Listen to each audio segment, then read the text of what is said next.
Bonjour à toutes et à tous. Alors, pour cette première audition sur la proposition de loi que déposera le groupe de la France Insoumise sur sa niche parlementaire de février 2019, j'ai tenu à inviter deux artistes auteurs représentant des syndicats d'auteurs. Alors, à ma droite, nous avons Catherine Louineau. Vous êtes donc membre du CAP. Le CAP, c'est le comité des artisans, des artisans, c'est joli artisans aussi, mais en tout cas c'est le comité des artistes, auteurs, plasticiens. C'est ça.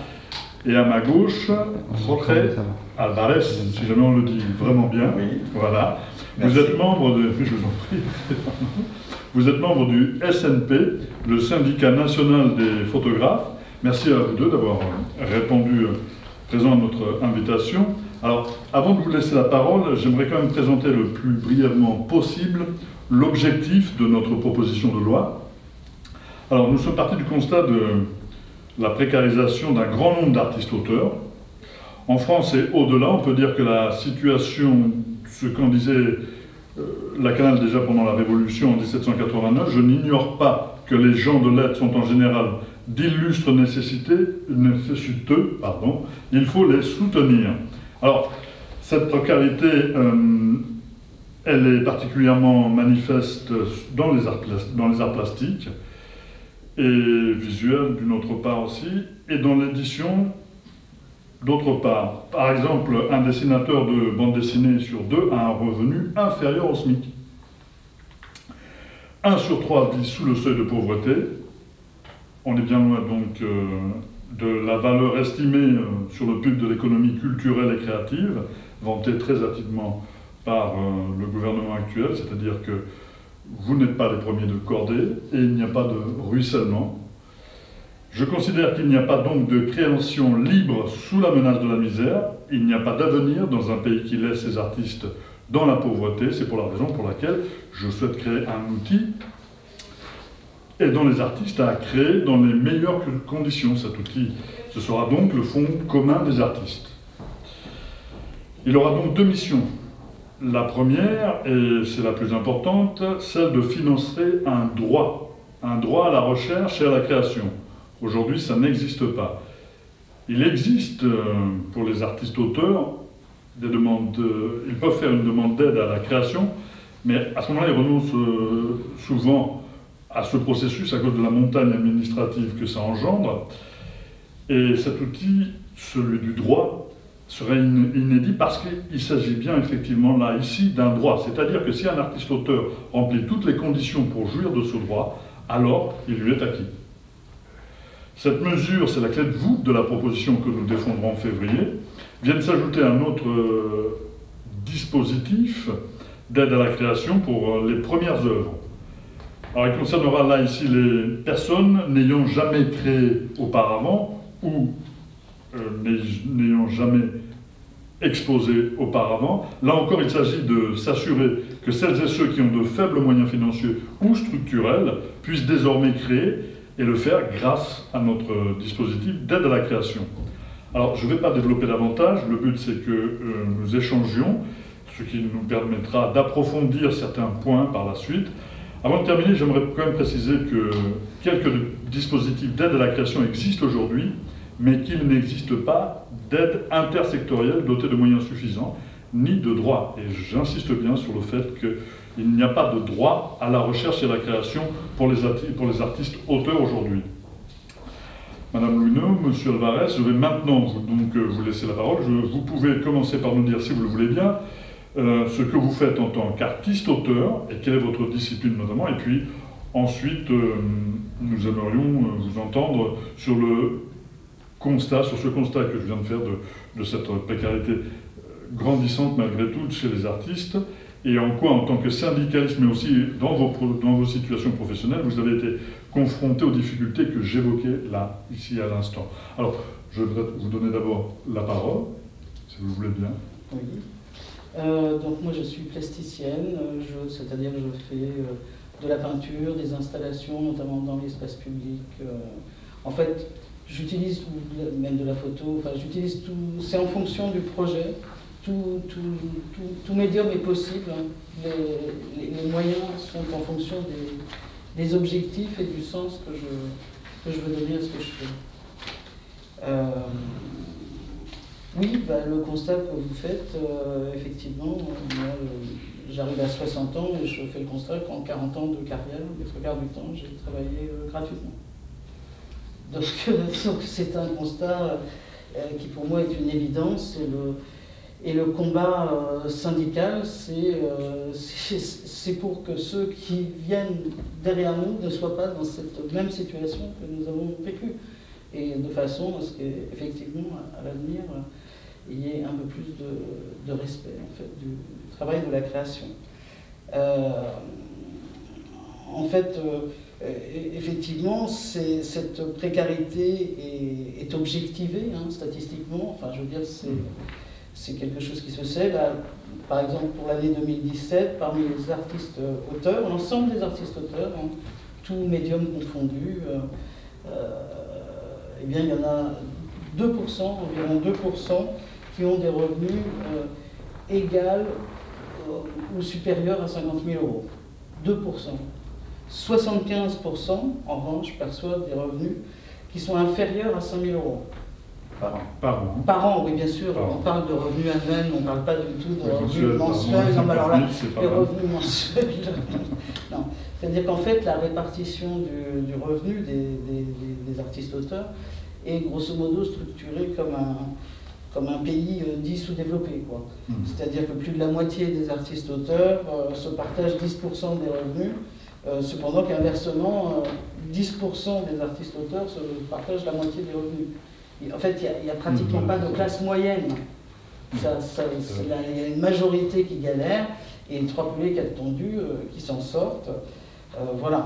Et alors, pour ce qui est des aides à la création, effectivement, il existe des aides individuelles à la création, mais si on regarde chaque année le budget de l'État, les crédits qui sont dédiés aux aides directes aux artistes ne bénéficient déjà d'aucune augmentation depuis des décennies. C'est toujours le même montant. Alors ça, il n'y a aucune surprise d'un projet de loi de finances à un autre. Ça, de ce point de vue-là, aucune surprise. Et ces aides restent éternellement à un montant homéopathique et au final, c'est moins de 1% des artistes auteurs qui perçoivent éventuellement une aide publique. En revanche, les crédits alloués à certains diffuseurs, eux, sont en augmentation, mais sans effet notoire sur l'appauvrissement et la précarité des artistes auteurs. En fait, ce qu'on constate, c'est que par un curieux paradigme, les pouvoirs publics s'imaginent depuis longtemps faire d'une pierre deux coups en privilégiant exclusivement le soutien aux intermédiaires. Donc, comme si favoriser les diffuseurs et les commerçants favorisait les créateurs que nous sommes. Comme si aider les éditeurs, c'était aider les auteurs. Comme si aider les galeries, c'était aider les artistes. Voilà.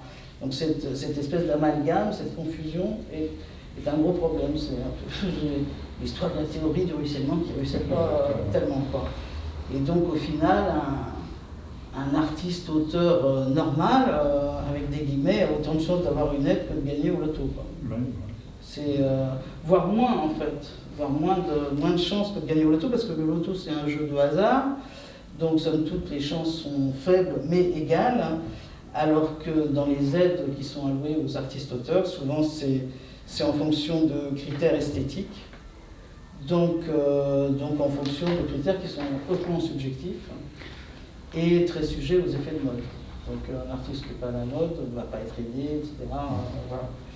Et ces aides, si on sort des aides publiques, par exemple les aides des OGC, des sociétés d'auteurs, via le carte copie privée, c'est pareil, ils sont attribués essentiellement aux diffuseurs.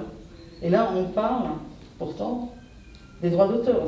C'est-à-dire que c'est les auteurs en fait, qui paient pour soutenir les diffuseurs. Véritablement, on marche sur la tête. Donc la pertinence de créer un fonds mutualisé d'aide à la création, qui serait là pour le coup sous l'égide de l'État, mais géré par les créateurs eux-mêmes, a évidemment pleinement tout son sens à nos yeux. Monsieur Vasse. Je suis Jérôme Alvarez, donc je suis photographe. Et actuellement, je conseille je suis le conseiller juridique du syndicat national des photographes, qui est un très jeune syndicat, en fait, il a 300 seulement, qui a été créé par un groupe de jeunes qui ne se retrouvaient pas dans les paysages. Et en effet, il y a une dominante dans le milieu de la photographie professionnelle, il y a une dominante très conservatrice et très boujaliste, en fait. Hein. C'est vouloir défendre les intérêts de ceux qui sont déjà bien installés par rapport à ce qui arrive, et ce qui est déjà soit un principe qui est nuisible à la création.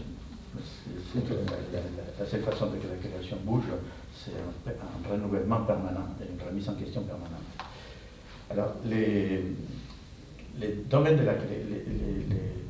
la création artistique, en fait, on a constaté que c'est un milieu, un domaine qui est très mal compris. Et il y a très peu de gens, y compris au ministère de la Culture, il y a très peu de gens qui comprennent comment un artiste fonctionne. Et il y en a même beaucoup d'artistes qui ont du mal à l'expliquer et à les justifier. Et on croit toujours, il y a beaucoup de gens qui croient que faire de l'art, c'est quelque chose d'absolument accessoire. C'est un petit peu comme l'image de la dame bourgeoise qui apprend à jouer du piano quand elle est adolescente, pour qu'elle arrive en tant qu'adulte à être quelqu'un d'intéressant, entre guillemets. Et donc faire comprendre que non, que ce n'est pas ça la création artistique, que ce n'est pas parce que quelqu'un est obligé d'avoir un emploi d'enseignant, le plus courant.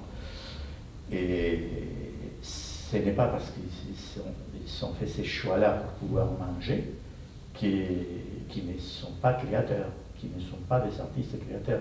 En fait, les désirs, c'est la création.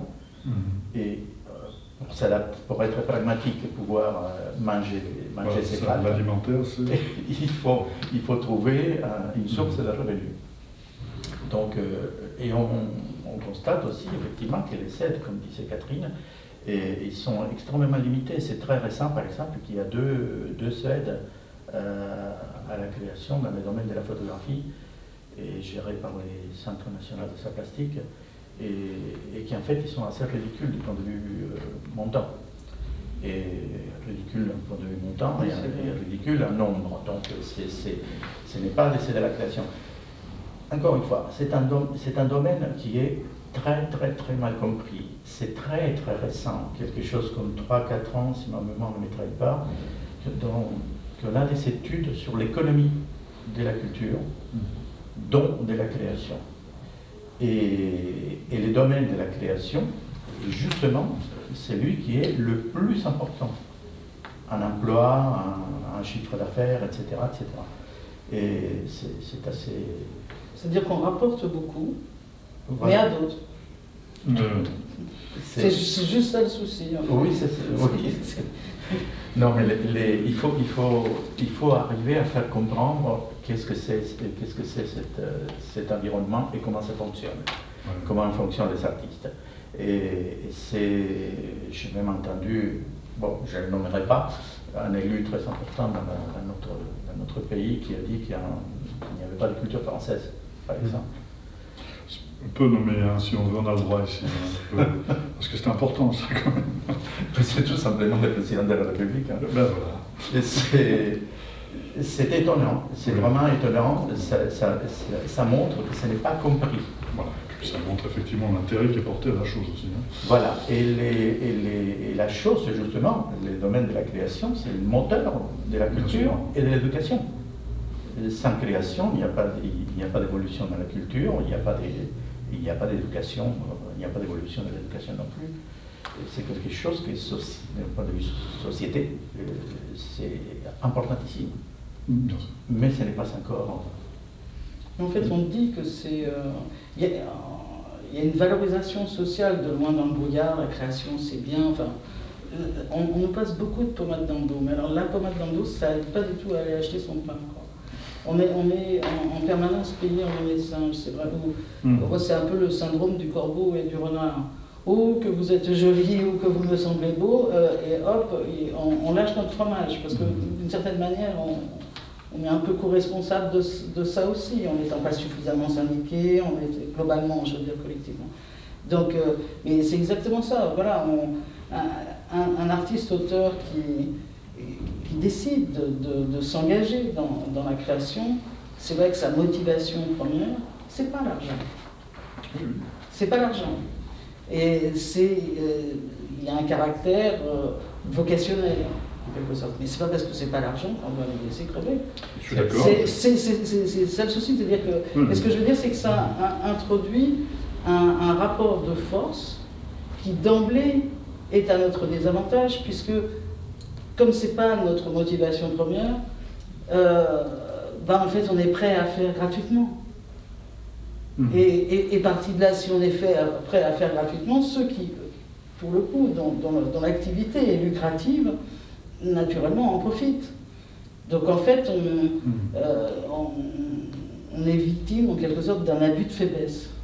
Alors c'est pour ça qu'effectivement, nous, l'idée c'est de créer un droit et de s'adresser aux artistes pour justement remettre au centre du sujet l'artiste et surtout son statut social dans la société. Ça, c'est très très important. Et je reviens sur le fait d'obtenir des chiffres. Pour nous, c'est vraiment extrêmement compliqué d'obtenir des chiffres pour pouvoir essayer de monter cette proposition de loi, parce qu'on ne nous les donne pas, parce qu'il n'y en a pas, parce que c'est très très opaque.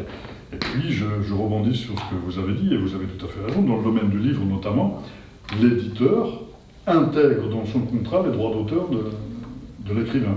Donc l'écrivain n'est pas maître, et donc ça doit être pareil pour vous lorsque vous éditez un livre, vous, de vos photographies. Ah oui, bien sûr. Donc, vous voyez, donc là, effectivement, il y a une espèce de spoliation qui se met en place. Alors nous avons décidé donc de créer ce fonds, et dans ce fonds, il y aurait donc deux volets. Un volet droit, pour reconnaître le statut social de la création, et donc des artistes, et un volet pour la première création. Parce qu'avant d'être artiste, il faut essayer, et ce qu'on a pu remarquer dans nos précédentes auditions, c'est que c'est de la difficulté de commencer. C'est ce que vous disiez, c'est-à-dire qu'on fait un travail alimentaire à côté pour pouvoir se permettre de créer. Alors, j'avais quelques questions là-dessus, et notamment la composition donc, de la pertinence d'un fonds de création, vous y avez répondu, quelque part, et la composition de ce fonds de création pour nous, qui est un enjeu majeur pour notre PPL. Comment l'envisageriez-vous au niveau de sa composition pour que ce soit bien les intérêts des artistes qui soient défendus? La seule solution pour que ce soit bien les intérêts des artistes qui soient défendus, c'est que ce soit les artistes eux-mêmes qui siègent, bien évidemment. Je veux dire, on est forcément les mieux placés pour défendre nos propres intérêts. Et on constate, chaque fois qu'on laisse nos intérêts aux mains de quelqu'un d'autre, qu'on s'en trouve généralement appauvri. C'est-à-dire, pour moi, c'est humain. C'est une évidence. Même quelque part, vous avez raison, c'est humain. Si vous donnez ce fromage à quelqu'un, il va dire, bon, je vais le prendre. Bah, oui, mais on les constate même, moi j'étais président d'une société d'auteurs, et j'ai pu fréquenter pas mal d'environnements qui me l'ont prouvé d'ailleurs. Et chacun regarde d'abord ses intérêts avant de regarder les intérêts de la communauté. C'est systématique. Et c'est quelque chose de très décevant et assez énervant par moments. Mais c'est ça. À la limite, il vaut mieux, c'est plus facile de se couper le chignon entre nous, puisqu'on arrivera de toute façon à trouver une solution, un compromis qui va rendre service à tout le monde, et qui est de compter sur d'autres gens qui ont d'autres intérêts. C'est aussi bête que ça. C'est pour ça qu'il faut que ce soit vraiment les artistes auteurs qui gèrent ça. Alors, justement, en même temps, sous l'égide de l'État, je pense. Alors voilà, après c'est la composition effectivement du fonds, puisque si ce fonds ouvre à droit, il y aura forcément une intervention de l'État là-dedans pour regarder s'il est droit. Et là, on va venir à ce point-là, effectivement, sur le droit proprement dit. Alors, selon le calcul des gens qui ont réussi à trouver quelques chiffres, et je les félicite parce que c'était pas facile, il y avait 270 489 artistes-auteurs affiliés ou assujettis à la GSA, selon leurs chiffres, ou à la MDA, Maison des artistes. En 2017, tous n'ont pas les mêmes besoins et les mêmes attentes. Donc, selon vous, quelles devraient être les conditions pour avoir accès à ce droit, à la recherche et à la création?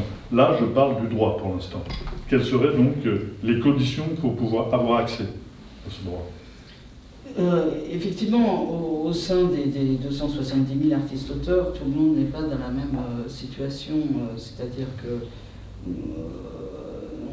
on pourrait distinguer trois profils, en fait. Le profil de ceux dont c'est la seule activité professionnelle ou dont c'est l'activité principale. Et puis il y a un second profil qui est le profil de ceux pour qui c'est une activité professionnelle secondaire, c'est-à-dire qui ont une activité professionnelle autre par ailleurs, mais pour qui la création est une activité constante et pérenne, voilà, donc quelque chose d'essentiel aussi. Et puis enfin, il y a un troisième profil où là, c'est une activité en fait marginale. Et effectivement, en réalité, si on prend l'édition,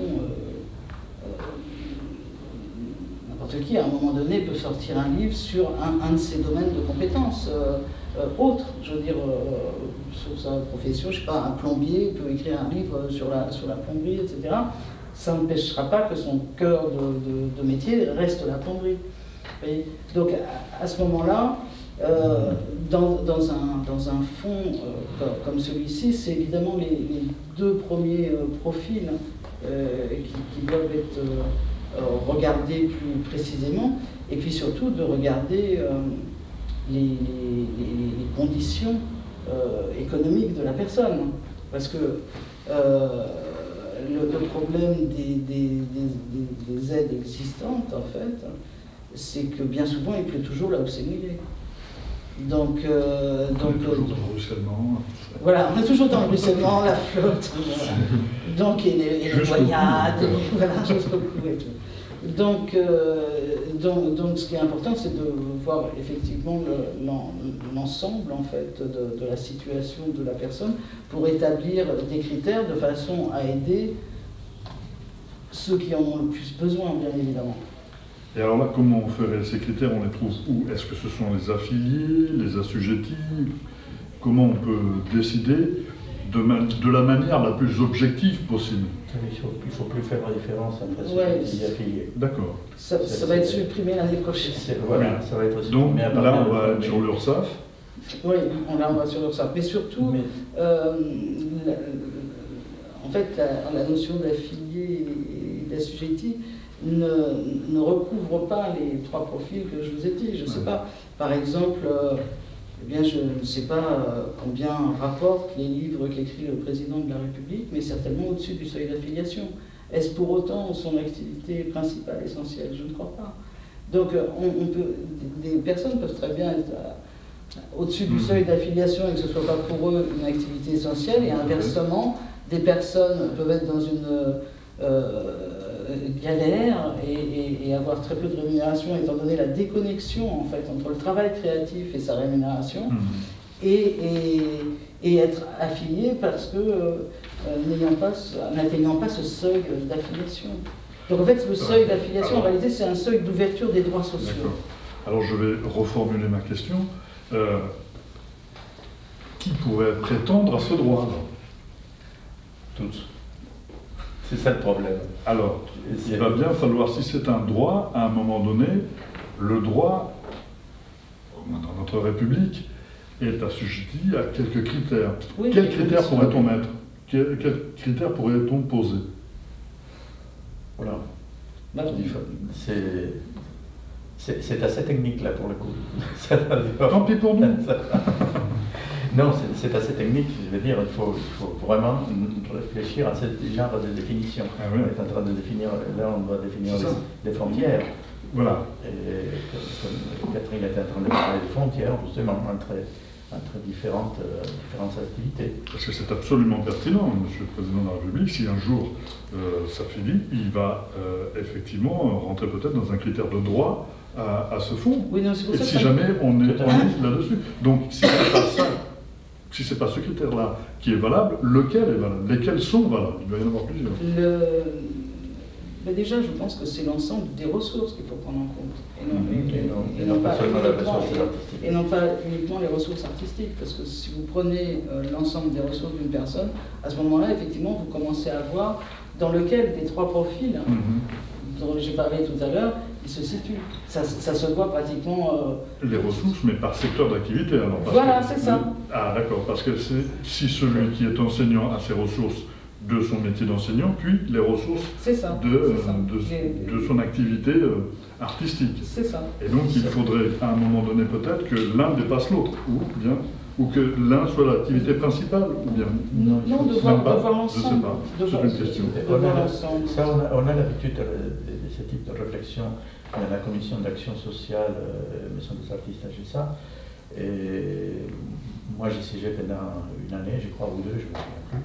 Et il m'est arrivé de refuser une demande d'aide, justement parce que les foyers, lui, il avait des revenus très importants.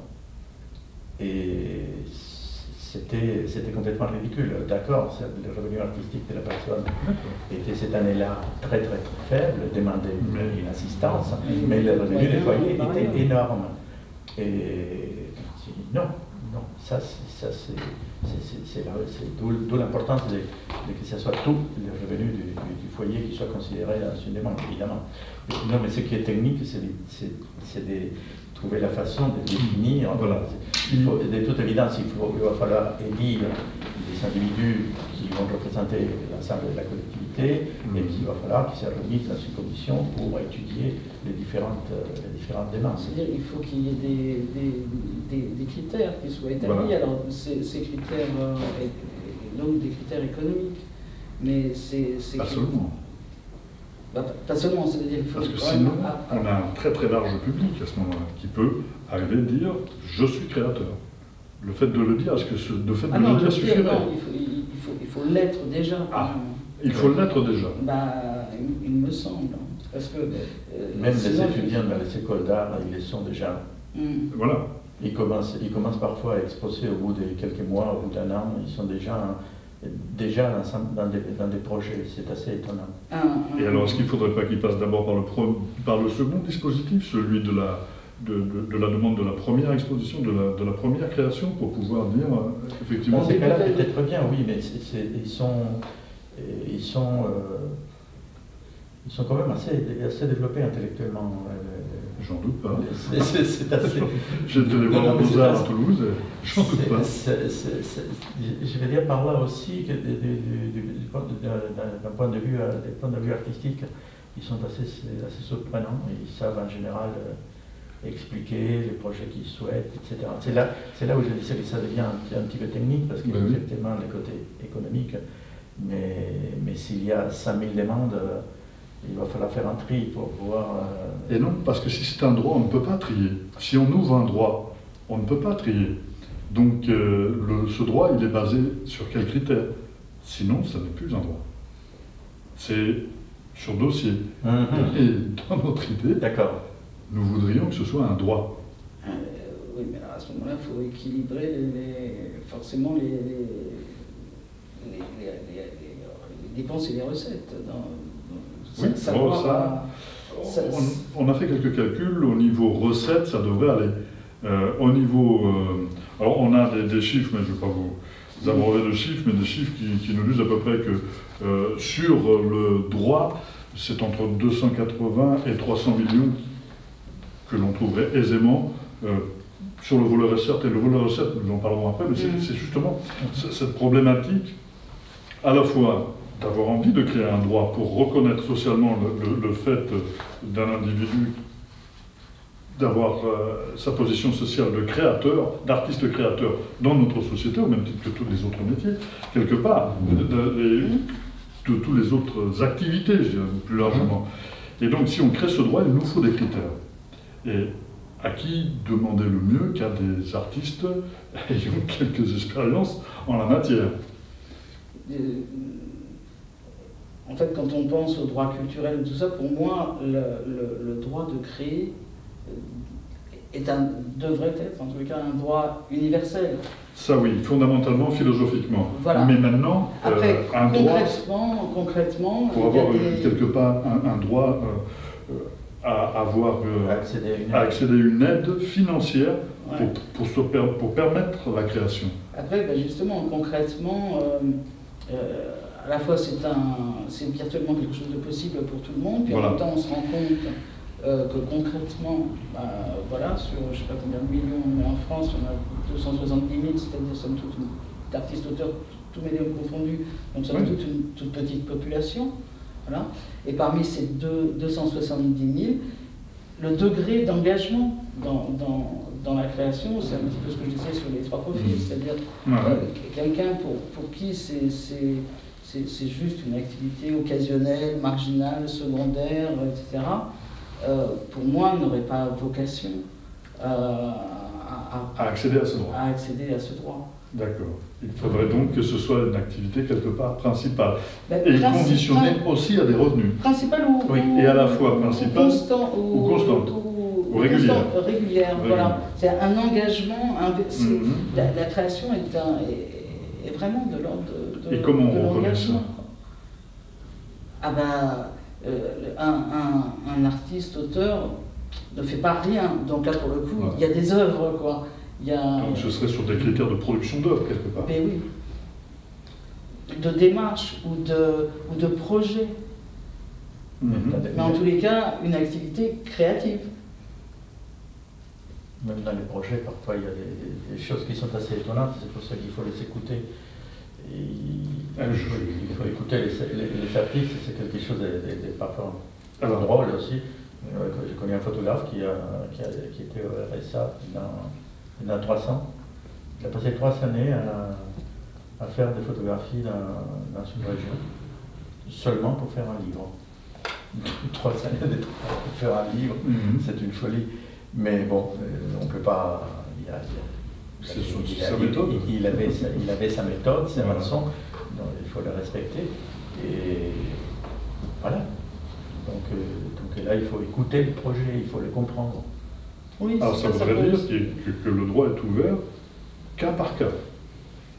Ça ressemble à ça. Ça ressemble à ça, oui.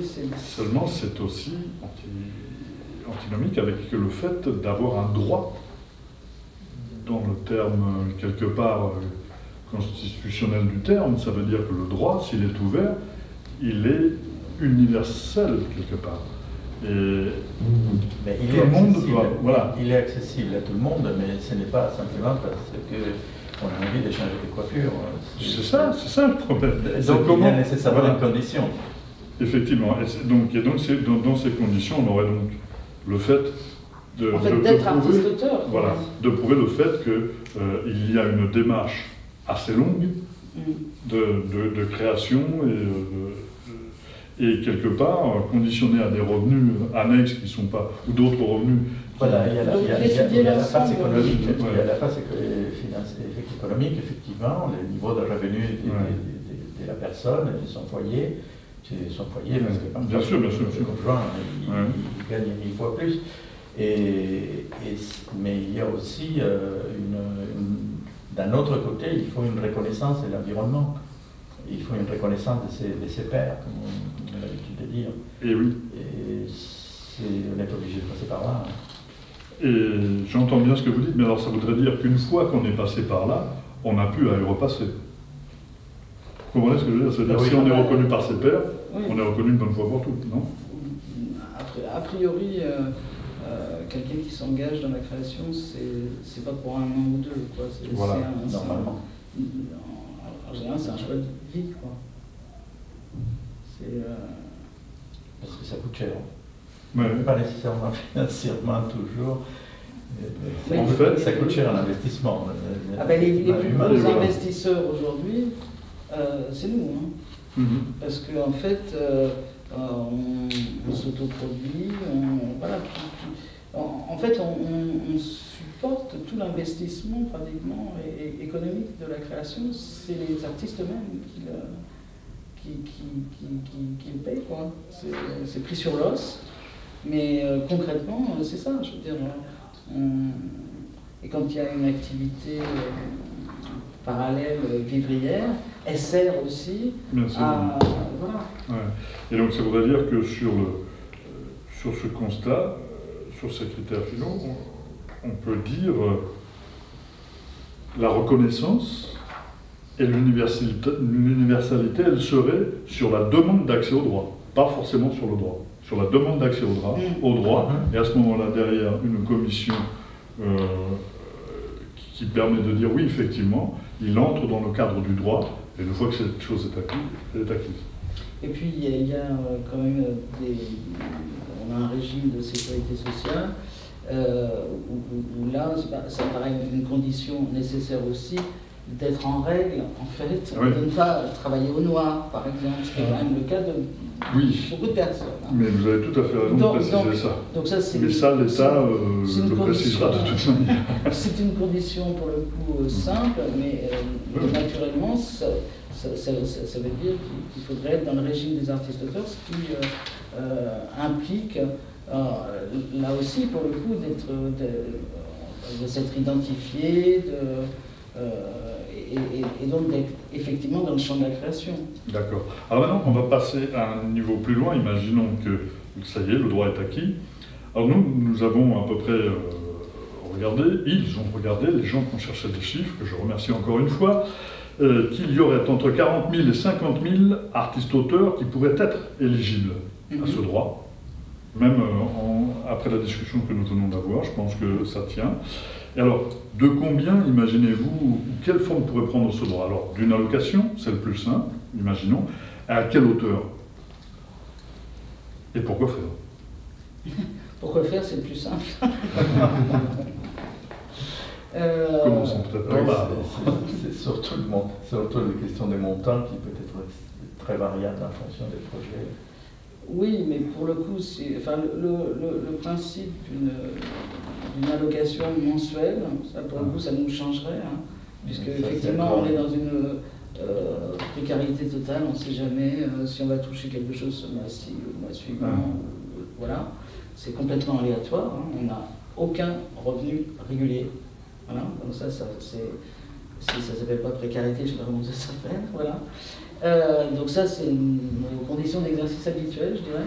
Donc de sortir de cette précarité, avoir une allocation mensuelle, là pour le coup, ça voudrait dire que pendant X mois, on peut se consacrer entièrement à la création sans avoir à se préoccuper de survivre, quoi. Donc après, quel montant?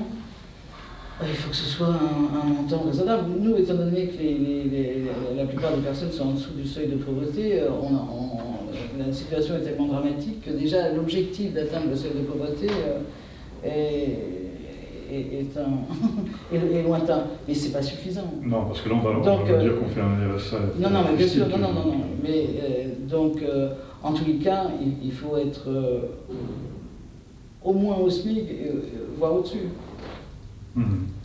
Nous l'avions envisagé à 1,5 fois.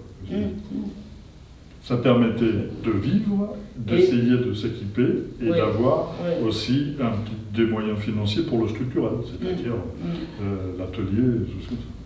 Mais pour neutraliser un argument qui ne manquera pas d'arrière, il faudrait trouver un équilibre. Il faudrait trouver que celui qui est aidé ait quand même des obligations par rapport à la communauté pour équilibrer cette aide. Pour qu'il ne s'agisse pas simplement d'en assister, entre guillemets, comme on a l'habitude de le dire. À ça, je n'avais pas pensé, mais effectivement, c'est pas que j'avais pas pensé, c'est que c'était pas dans le volet là de la loi, effectivement. Non,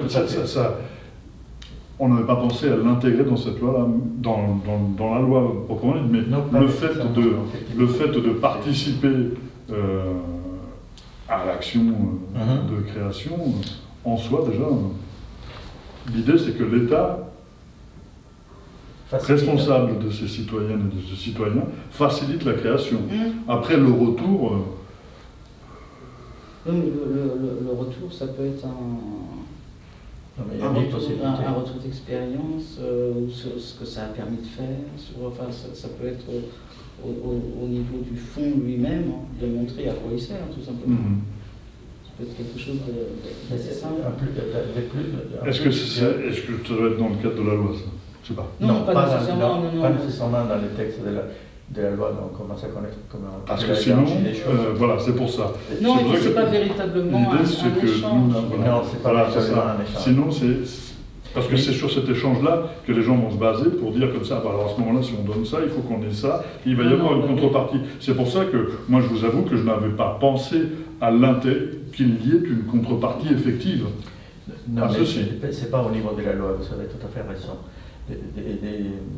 Mais à titre anecdotique et pour expliquer, parce qu'il y aura certainement beaucoup de discussions là-dessus, il y a déjà énormément d'artistes qui, pour faire un projet, ils s'investissent socialement et ils sont... je vois des photographes dans des prisons qui apprennent la photographie et qui font de l'enseignement, en fait, en faisant un travail, oui, mais justement, documentaire. C'est étonnant. Il y a un peu...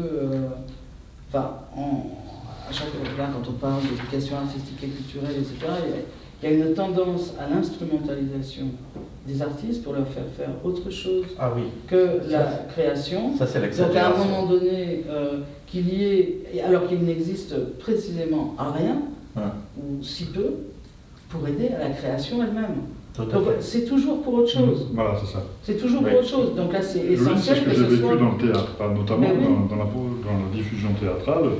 Voilà, c'est d'essayer de mutualiser les productions, de faire quelque chose. En fait, l'aspect derrière n'est pas du tout culturel, ni de diffusion culturelle, il est de mutualisation et d'optimisation financière. Alors, si c'est ça, c'est là-dedans que les gens vont vous dire, on vous donne quelque chose sonnant et trébuchant, on veut quelque part quelque chose qui corresponde à quelque chose de sonnant et trébuchant, et comment faire dans la création artistique. Moi, je pense que ça, c'est quelque part casser la création. Parce que la création proprement dite, c'est justement la liberté, c'est l'essence même de la création. Si derrière, il y a un objectif financier, je pense que la liberté... C'est différent d'une commande. Voilà, c'est ça, c'est ce que je voulais dire. La création n'est pas une commande. Ou alors à ce moment-là, ça c'est autre chose. Et à ce moment-là, la commande ne rentre pas dans le cadre de la loi. Non, puisque la commande, vous avez l'argent, vous avez les choses, vous n'avez pas besoin d'être aidé. Non, moi je pense qu'il faut que ce soit effectivement sans contrepartie, qu'il y ait en fait cette possibilité de... Finalement, comme je disais, qu'actuellement, c'est nous, artistes-auteurs, qui finançons la création, et bien là, j'estime que ce fonds serait on serait plus tout seul à la financer, quoi, grosso modo. L'État prendrait un peu sa responsabilité en ce sens pour la financer aussi, au lieu de nous laisser, nous, l'autofinancer, qui plus est, en généralement, nous faisons travailler gratuitement. Donc là, on est dans une situation d'une aberration totale, et là, l'idée pour moi est de commencer à en sortir, et effectivement qu'il y ait un respect de ce travail. Voilà, et c'est la reconnaissance d'avoir effectivement un État reconnaissant de ces artistes ici, dans l'Hexagone et ailleurs, et surtout de ce qu'a amené cette création française, depuis les Lumières et même avant. Donc l'importance, l'impact de la création artistique, surtout dans notre pays, est énorme. Donc c'est quelque part... rendre un peu à ce que donnaient les artistes. La nation rendrait un peu aux artistes ce que les artistes ont apporté à la nation, quelque part, et surtout amplifierait ce mouvement. C'est-à-dire qu'il y aura aussi, quelque part, et je parle là de liberté, à chaque fois, c'est créer, c'est quelque part être libre, et se libérer d'une contingence financière. Je pense que c'est quand même quelque chose d'intéressant pour l'artiste. C'est pour ça que spontanément, je vous ai répondu, je n'avais pas pensé à ceci parce que je n'avais pas pensé effectivement à une contrepartie dans le sens de la liberté de l'artiste. Et alors là, si vous voulez, on va avancer un tout petit peu sur, là on a parlé des critères, on a parlé à peu près de la hauteur, et maintenant il va y avoir les premiers créateurs. Parce que ce que nous avons pu remarquer, c'est qu'effectivement il y a les gens en précarité qui sont créateurs depuis des années, donc on n'a pas besoin de leur demander de faire leurs preuves, ils ont fait leurs preuves. Et puis il y a ceux qui arrivent et qui ont besoin justement de ce petit coup de pouce au démarrage, et qui, là, pour le coup, on ne peut pas, par rapport aux critères du droit, on ne peut pas établir leurs droits par rapport à ce qu'ils ont fait précédemment, puisqu'ils n'ont rien fait, et qu'ils ont envie plutôt de faire quelque chose. Et eux aussi ont le droit de pouvoir rentrer dans ce circuit-là. Alors, c'est plus délicat, effectivement, et là, pour le coup, ce serait sur dossier, et là, pour le coup, effectivement, je pense qu'il y aurait un jugement des pairs autour pour pouvoir dire, oui, effectivement, il y a quelque chose. Alors, là-dessus, ce serait effectivement une note qui serait attribuée une seule fois, comme son nom l'indique, c'est une première œuvre. Donc, une seule fois, et sur un modèle de candidature. Qu'est-ce que vous en pensez? Oui, c'est un projet, effectivement, qu'il faut qu'il soit présenté. Voilà. C'est évident. Moi, je pense que c'est bien de mettre le pied à l'étrier des artistes-auteurs en début d'activité, effectivement. Et pour le coup, là, c'est à l'artiste-auteur lui-même de présenter son projet, de dire ce qu'il veut faire avec cette aide, en fait. Je ne vois pas d'autres solutions. Donc sur dossier. Et je pense que la principale des choses qu'il doit montrer, c'est que c'est effectivement sa première œuvre. Oui. Aussi. Oui. Parce qu'à ce moment-là, il vaut mieux pour lui d'ailleurs, si ce n'est pas sa première œuvre, qu'il rentre dans le deuxième dispositif de droit. Vous voyez ce que je veux dire? On peut imaginer des gens qui disent je vais rentrer d'abord par le dispositif de droit en montrant que j'ai fait des œuvres, des choses comme ça, et si ça ne marche pas, je passerai dans le... Alors, que ce soit l'un ou l'autre. Alors voilà, donc il y a un moment donné, et ça je pense que les artistes sont assez cohérents pour pouvoir faire la différence. Voilà, je pense. Et alors, là pareil, les critères d'attribution, ceux-là, je crois que ce sera à peu près la même que dans le second, c'est-à-dire après les moyens financiers. Au-delà d'un moyen financier conséquent, on n'a peut-être pas besoin d'aide pour créer. Oui, c'est pour ça qu'il faut toujours... bien sûr. Alors ça va nous être renvoyé dans le non-sens universel. Parce que l'universalité, c'est comme les allocations familiales, où les allocations sont données de façon universelle, sans condition de ressources. Oui, mais là, pour moi, c'est un peu aberrant d'aider ceux qui n'ont pas besoin, alors qu'il n'y a pas suffisamment pour aider ceux qui en ont besoin. Enfin, je me fais l'avocat du diable, mais c'est ce qu'on nous rétorquera. Mais moi, je suis complètement d'accord avec vos opinions. Voilà, je pense que le financement ne sera pas extensible outre mesure. En tous les cas, sera forcément limité. Donc, moi, je veux bien qu'on donne de l'argent à tous les citoyens français pour qu'ils créent une œuvre. Mais voilà, est-ce que ce sera là, pour le coup, je crois qu'on s'éloigne de quelque chose qui serait opérationnel, quoi. Je pense aussi, mais je voulais avoir votre avis. Non, je ne crois pas que les angoisses de quelqu'un qui vit sous le seuil de pauvreté soient les mêmes que celles de monsieur le PDG de Renault-Nissan, par exemple. Il a peut-être d'autres angoisses, mais pas du même type, effectivement. Pas du même japonais. Et donc, puisqu'on est là, sur ce... On a parlé maintenant, effectivement, du droit, de l'aide à la première œuvre, et donc tout ceci, surtout pour ce gouvernement qui est absolument pragmatique du point de vue financier, on va nous dire mais ceci a un coût. Et alors donc il faut donc des recettes. Et alors, d'après vous, ce financement, il pourrait provenir d'où? De quelle manière on pourrait financer un dispositif comme celui-là? À partir d'où? À partir de quelle source? En fait, sans artiste-auteur, il n'y a pas d'œuvre. D'accord? Mais l'œuvre survit à son créateur et peut à ce moment-là rapporter gros, voire même très gros, mais à ce moment-là à d'autres par définition, puisque l'artiste-auteur est mort. Et on voit ça dans les records de vente aux enchères, sur le marché de l'art, etc. C'est-à-dire qu'en fait, nous avons le grand tort d'être contemporains de notre œuvre. C'est ça notre problème. C'est-à-dire que... Très longtemps possible quand même.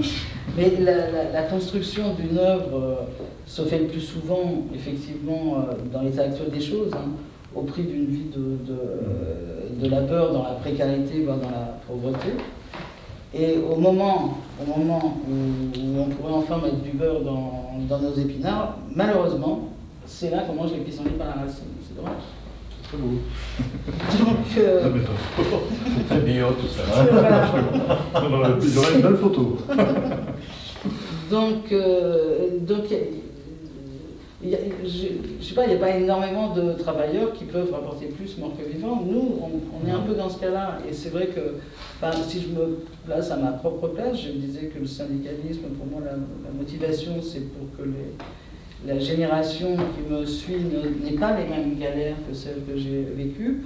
Et si je vais jusqu'au bout de mon raisonnement, une fois morte, si les œuvres que j'ai créées, une partie de ce qu'elles rapportent pouvait aider les vivants, les artistes vivants à avoir de meilleures conditions, ce serait pour moi une satisfaction. Et en fait, d'une manière ou d'une autre, globalement, les artistes morts, le patrimoine en réalité, rapporte.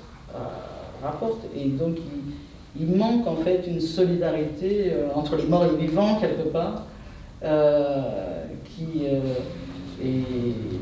donc un des financements, ça pourrait être effectivement un petit pourcentage, pas forcément un gros pourcentage, j'en sais rien, mais sur tout ce que les artistes-auteurs rapportent une fois qu'ils sont morts. Et à partir de leur mort? Oui, pourquoi pas. En tout cas, je crois qu'elle est obligée de commencer à restructurer notre façon d'organiser, enfin de restructurer ces paysages-là. Effectivement, il y a des choses qui sont assez surprenantes. Quand les œuvres tombent dans le domaine public, et il y a pas mal de gens qui font commerce avec, et les œuvres, s'ils tombent dans le domaine public, c'est pour que ça soit diffusé et ça profite au plus grand nombre. Mais aujourd'hui, ça a été inventé à une époque où Internet n'existait pas. Voilà. Aujourd'hui, on est dans un autre monde. Aujourd'hui, il y a énormément d'amateurs qui tiennent des blogs, parfois très bien faits, qui permettent de développer justement, de diffuser davantage. Et pour moi, c'est tout à fait logique que ces gens-là puissent profiter, puisqu'ils n'attirent pas un revenu, ils ne font pas commerce des œuvres, ces gens-là puissent effectivement profiter des œuvres. Et les œuvres profiter de cette diffusion-là. Mais là où c'est le plus frappant, c'est quand les œuvres sont dans le domaine public, où effectivement il y a des gens qui font commerce et qui tirent profit de quelque chose qui appartient à tout le monde, parce que le domaine public c'est ça. Voilà. Et on tire profit. Là où on met les bâtons des entraves, quoique il y a des domaines où ça s'assouplit. On met des entraves à ceux qui diffusent, mais sans aucun but commercial. Alors, moi j'entends très bien ce que vous dites, et on nous oppose ceci, ça correspond à ce que nous pensons, on nous oppose ceci, oui, mais alors à ce moment-là, si jamais on taxait le domaine public, notamment après 70 ans, ce voudrait dire que, notamment dans le théâtre, ceux qui produiraient une pièce de Molière devraient payer des droits qu'ils ne paient pas pour les petites troupes. Ça peut devenir rédhibitoire pour produire cette pièce. Alors, c'est pas le commerce. Voilà, l'idée, nous pensons qu'il y a une possibilité de taxer à partir du moment où il y a une action commerciale et au-delà d'un seuil de cette action commerciale. Alors, par contre, par secteur, parce que l'action commerciale dans le livre n'est pas la même que celle que dans l'art plastique. J'étais à la FIAC dernièrement, j'ai vu le prix des œuvres, je me dis qu'effectivement, quand même la production d'une œuvre littéraire atteindra le prix d'un des tableaux que j'ai vu là-bas, ça ira très bien pour celui qui a les droits. Et dans la photo et dans la musique, c'est différent, dans le cinéma, c'est différent. Et donc, à partir de ce moment-là, on a là, effectivement, des seuils à avoir par secteur, peut-être, à partir du moment où il y a action commerciale. Ça voudrait dire que celui qui veut avoir accès à la pièce de Molière pour la lire aurait toute liberté de la lire sans avoir à payer de droit d'auteur. À partir du moment où il n'en fait pas action commerciale. Tout à fait. Et c'est pour ça que j'ai parlé des blogs, des quelques amateurs qui diffusent gracieusement et qui ne tirent pas de profit. Et d'ailleurs, il faut les souligner, il y a énormément de blogs qui n'ont pas de publicité. C'est dans leur temps. Mais en fait, je pense au théâtre ou à d'autres choses, en tous les cas à l'édition, si je me mets à la place d'un éditeur, eh bien, si j'édite une œuvre qui est dans le domaine public, je n'aurai pas de droit d'auteur à payer. Donc il y a actuellement, dans le système actuel, un encouragement à la diffusion des artistes morts contre les artistes vivants. Et dans le théâtre, les auteurs de théâtre se plaignent souvent, les auteurs vivants, de ne pas être suffisamment joués. Donc en fait, quand on dit que ça, ou même voilà, un éditeur qui dirait ah bah oui mais là, moi là, ça va me coûter en plus, mais quand il édite un vivant, il a bien des droits d'auteur à payer. Donc je trouve que le système actuel en fait défavorise en tous les cas les vivants, sous couvert d'avoir des droits d'auteur à payer, c'est-à-dire sous couvert de payer les créateurs. Donc en fait, il y a une sorte de concurrence déloyale entre les morts et les vivants. Heureusement que certains ne sont pas là, parce que... Non, mais voilà. Et si je prends les œuvres d'art, enfin voilà, si on prend quelqu'un comme Van Gogh qui a vendu en tout et pour tout un seul tableau dans sa vie avec 3 francs 6 sous, ce que rapporte la vente de ces œuvres et la revente et la re-revente, etc., tout ça, lui, ça lui rapporte rien et ça rapporte rien aux artistes d'aujourd'hui qui sont dans la même galère que lui. Donc, il y a quelque chose vraiment à trouver de l'ordre de la solidarité entre les morts et les vivants. C'est quelque chose peut-être d'assez général, c'est-à-dire que à partir du moment où un artiste auteur mort, quel qu'il soit, rapporte quelque chose à quelqu'un, ou à une structure, évidemment, quand je dis quelqu'un, c'est peut-être une personne morte, eh bien, moi, ça ne me semblerait pas choquant qu'il y ait, je dis n'importe quoi, mais systématiquement 1% qui aille à ce fonds mutualisé de solidarité, justement. Participe effectivement à l'implémentation du fonds. En fait, plus le principe est général, plus il est sur un nombre d'acteurs important, plus ça peut être un pourcentage faible, et tout en abondant suffisamment. Conséquemment le fonds. Voilà. Parce que l'idée, c'est de pouvoir abonder conséquemment le fonds pour permettre la création. C'est ça. Donc, pour permettre du coup un renouvellement un peu décent, d'arrêter que ce soit nous qui financions tout seul, grosso modo, la création. Et encore une fois, en tant qu'artiste, auteur, franchement, si mes œuvres pouvaient un jour aider d'autres à créer, j'en serais très heureuse. Ben écoutez, je trouve que ce serait, si vous voulez, peut-être vous voulez ajouter quelque chose, mais de très très belles paroles de fin d'audition, je trouve. Et donc, à moins que vous vouliez... Non, ça me va très bien, justement. On a le même sens. Je disais qu'il fallait effectivement repenser un petit peu l'organisation de tout notre paysage social et économique. Merci beaucoup à tous les deux de nous avoir effectivement bien éclairé sur ce que nous allons proposer. Ce que nous allons proposer dans cette niche du 21 février.